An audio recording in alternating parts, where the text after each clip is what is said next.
దాహం. ఇది మీకోసం. మీకు తెలుసా, మనమంతా జల ఆధారిత జీవులం. మన దేహంలో 60%,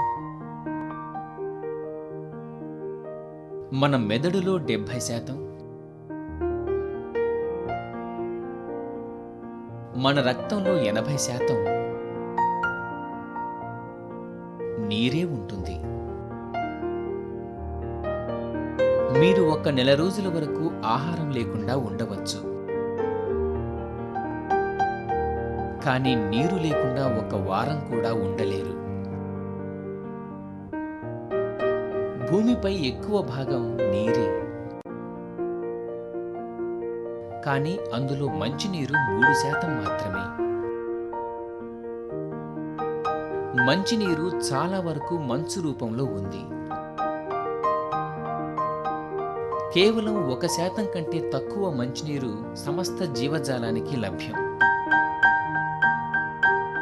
మీకు తెలుసా,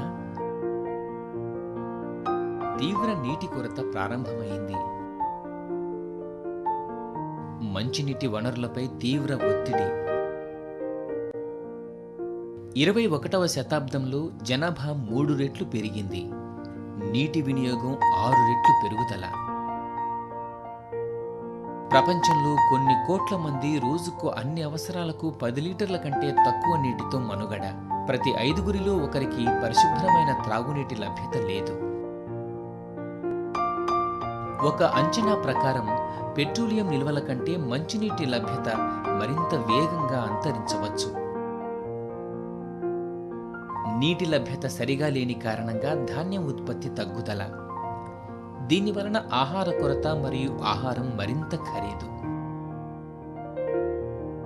అంటే నీటి సమస్య ఆకలి సమస్యకు దారితీస్తుంది.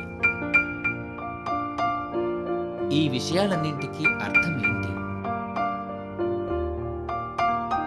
పరిశ్రమలకి దాహం, వ్యవసాయానికి దాహం, జీవజాలానికి దాహం, మొత్తానికి ఈ ప్రపంచానికే దాహం. అందుకే నీటి గురించి ఆలోచించాలి. నీటి వాడకం పొదుపుగా ఉండాలి. నీటి వనరులను, వర్షం నీటిని పరిరక్షించాలి. ఇప్పుడు మీకు తెలిసిందా దాహం అంటే? చివరి నీటి చుక్క కూడా ముఖ్యం, అమూల్యం.